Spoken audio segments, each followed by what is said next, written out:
top accurate global news update. I am Abiodun Mohammed. Russia on Thursday launched its biggest missile attack in weeks on Kyiv and across Ukraine, wounding at least 18 people, damaging energy facilities and causing power cuts. Ukrainian authorities said partial power cuts were reported in 5 Ukrainian regions in the west, center and east, bringing back memories of a Russian air campaign on critical infrastructure last winter that caused sweeping outages for Ukrainian civilians. Valery Zaluzny, commander-in-chief of the armed forces, said Russia had fired 43 cruise missiles at targets overnight and that Ukrainian air defenses shot down 36 of them. Quote, "The missiles were launched in several waves. They entered Ukraine's airspace from several directions, constantly changing their route," he said on Telegram. Loud blasts rocked Kyiv and the surrounding region as dawn was breaking. Authorities reported sending rescue teams to several locations in the capital. Mayor Vitaly Klitschko said 7 people, including a girl aged 9, were injured in the capital. Missile debris fell in the city center and an infrastructure facility, and several non-residential buildings were damaged, causing a fire, he said.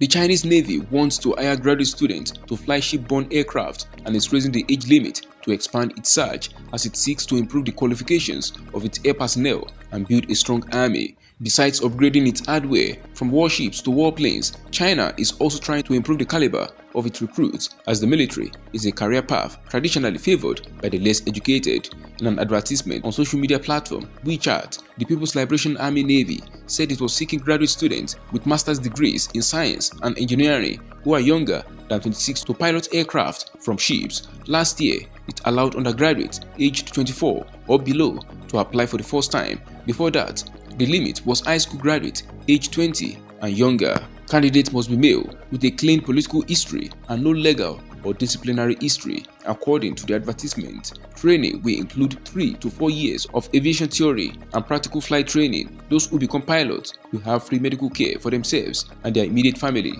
as well as government-provided housing.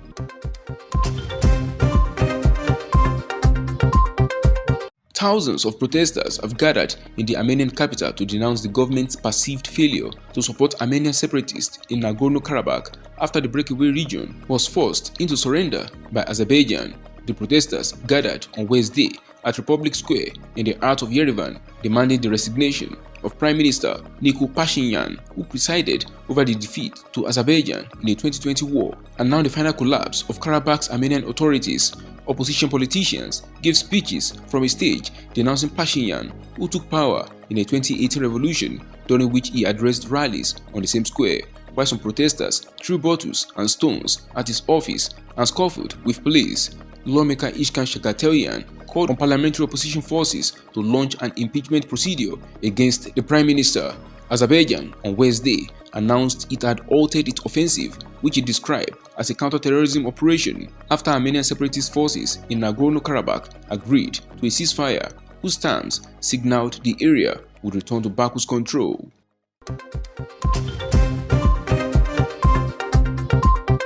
Saudi Arabia's Crown Prince Mohammed bin Salman, MBS, has said that his country was moving steadily closer to normalizing relations with Israel, following similar moves from other Gulf countries amid a big push by the United States for a Saudi-Israeli deal. The interview with the Crown Prince, widely known as MBS, came as US President Joe Biden's administration presses ahead with an effort to broker historic ties between the two regional powerhouses, Washington's top Middle East allies. The normalization talks are the centerpiece of complex negotiations that also include possible Israeli concessions to the Palestinians, as well as discussions of US security guarantees and civilian nuclear help that Riyadh has sought. MBS told Fox's special report that the Palestinian issue was, quote, very important to Riyadh. Quote, "We need to solve that part," he said when asked what it would take to get a normalization agreement. US officials have privately touted the potential benefit of a regional mega deal, which would be a foreign policy win as Biden seeks re-election in November 2024.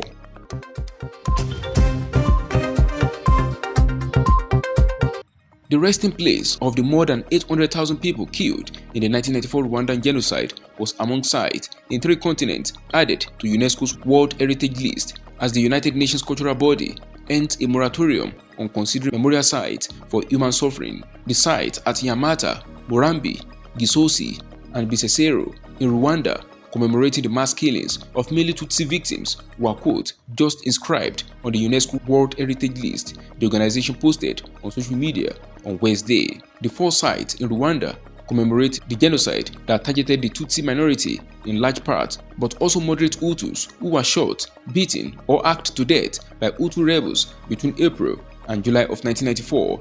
The UNESCO move was also welcomed by Naftali Aishakiye, Executive Secretary of Ibuka, the association representing survivors of the genocide. Also included in the list were the World War I cemeteries in Belgium and France, as well as a former torture center in Argentina.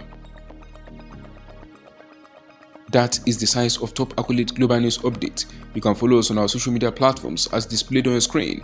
Happy Thursday.